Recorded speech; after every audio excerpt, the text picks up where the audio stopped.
Delivery के कितने दिन के बाद आपको रिलेशन बनाना चाहिए? ये एक ऐसा सवाल है जिसका जवाब थोड़ा कॉम्प्लिकेटेड है और इसको लेकर के लोगों के दिमाग में बहुत सारी धारणाएं बनी हुई हैं और ख़ास तौर पर मुझे भी बहुत सारे कमेंट्स आते हैं। मैंने यूट्यूब पर बहुत सारे कमेंट्स देखे हैं जिनमें लोग पूछते हैं कि डिलीवरी के कितने दिन के बाद रिलेशन बनाएं, या सिजेरियन डिलीवरी हो गई तो कितने दिन के बाद रिलेशन बनाएं, नॉर्मल डिलीवरी के कितने दिन के बाद रिलेशन बनाएं। क्योंकि रिलेशन बनाने से एक बॉन्ड जुड़ता है और वो बॉन्ड थोड़ा सा खिंचता भी है, क्योंकि पहले तो प्रेगनेंसी थी, कॉम्प्लिकेशन फीमेल के लिए ऑलरेडी थी, वो जोन में नहीं थी। अब डिलीवरी हो गई, उनको ऑलरेडी प्रॉब्लम हो रही है, बेबी पैदा हो गया है, उसकी केयर करनी पड़ रही है। तो बहुत सारी चीज़ें जिनका इम्पैक्ट पड़ रहा होता है लाइफ में, और ऐसे में ये सवाल आना बहुत लाजमी है कि डिलीवरी के कितने दिन के बाद रिलेशन बनाएं, ताकि एक तो आपकी बॉडी भी हील हो चुकी हो और आपको रिलेशन बनाते वक्त किन बातों का ध्यान रखना चाहिए। तो आज की इस वीडियो में इसी के बारे में बात करेंगे, तो आप इस वीडियो को एंड तक जरूर देखें और वीडियो पसंद आए तो वीडियो को लाइक करके चैनल को सब्सक्राइब करके बेल नोटिफिकेशन को ऑल पर जरूर सेट कर दें। चलिए शुरू करते हैं आज की इस वीडियो को और बात करते हैं कि डिलीवरी के कितने दिन के बाद आपको रिलेशन बनाना चाहिए। तो देखिए, डिलीवरी के बाद रिलेशन इस बात पर डिपेंड करता है कि मेल और फीमेल पार्टनर कितने रेडी हैं। सबसे पहली बात तो यह है कि डिलीवरी के कम से कम लगभग 40 से 45 दिन, अगर नॉर्मल डिलीवरी है तो एटलीस्ट 45 डेज तो फीमेल की बॉडी को रिकवर होने में लग जाता है। अब इसमें क्या क्या रिकवरी होती है, एक तो स्टिचेस लगे हुए होते हैं, नॉर्मल डिलीवरी है तो ऐसा नहीं कि उनको स्टिचेस नहीं लगते, पेरिनियम पर कट लगता है और उन पर स्टिचेस लगाए जाते हैं। दूसरा क्या है, जो यूट्रस है उसका शेप बहुत बढ़ गया था, बेबी उसके अंदर अकोमोडेटेड था, अब वो वापस यूट्रस अपनी शेप में आएगा, धीरे धीरे पेट नीचे आएगा, डाउन होगा। तो इन सब चीज़ों में थोड़ा सा टाइम लगता है, कम से कम 1.5 महीने तक तो नॉर्मल डिलीवरी में सोचना ही नहीं है। अब सी सेक्शन की अगर बात करूं तो एटलीस्ट 2 महीने, बल्कि मैं तो कहूँगा 3 महीने, एटलीस्ट 3 महीने आपको अवॉइड करना चाहिए। स्टिचेस वगैरह पे बहुत लोड पड़ता है, प्रॉब्लम हो जाती है।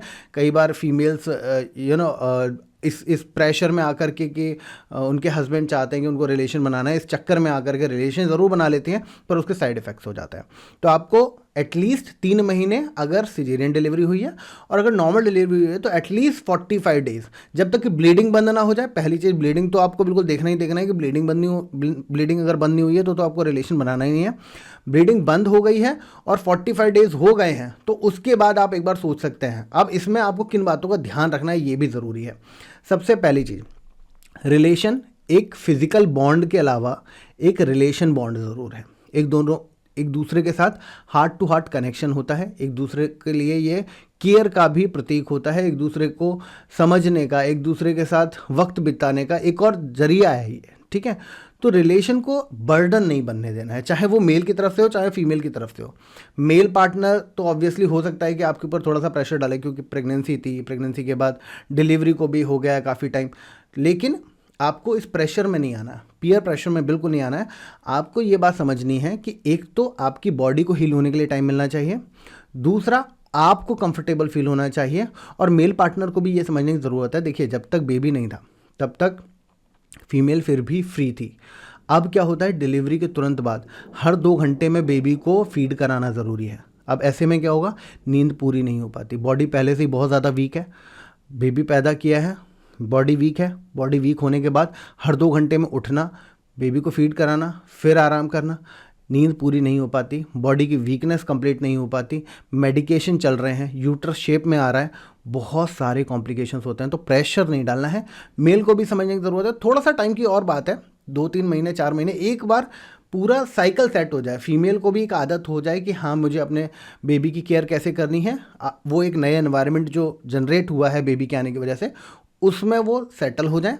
उसके बाद मेल पार्टनर भी उसके लिए राजी होंगे, फीमेल पार्टनर भी राजी होंगे, दोनों के बीच का रिलेशन भी मजबूत होगा। तो आपको रिलेशन बनाने के लिए कोई भी प्रेशर लेने की ज़रूरत नहीं है।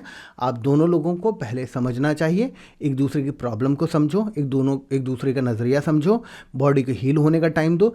जब ये पूरी तरीके से हो जाए और दोनों लोग चाहते हों तभी आपको रिलेशन बनाना है, कंफर्टेबल रिलेशन बनाना है। कोई अतरंगी रिलेशन बनाने की पोजीशन ट्राई करने की कोशिश नहीं करनी है, थोड़ा कंफर्टेबल पोजीशंस वगैरह में रहिए। इतना ही मैं कहूँगा कि आपको इन बातों का ध्यान रखना है। मैं उम्मीद करता हूँ कि आपको हमारी आज की वीडियो पसंद आई होगी, तो इस वीडियो को लाइक करें। ऐसी और इन्फॉर्मेटिव कंटेंट के लिए चैनल को सब्सक्राइब करके बेल नोटिफिकेशन को ऑल पर जरूर सेट कर दें। अगर आपके पास कोई भी सवाल है तो कमेंट बॉक्स में ज़रूर लिखें। चलिए मिलते हैं आपसे अगली वीडियो में, तब तक के लिए खुश रहिए, स्वस्थ रहिए।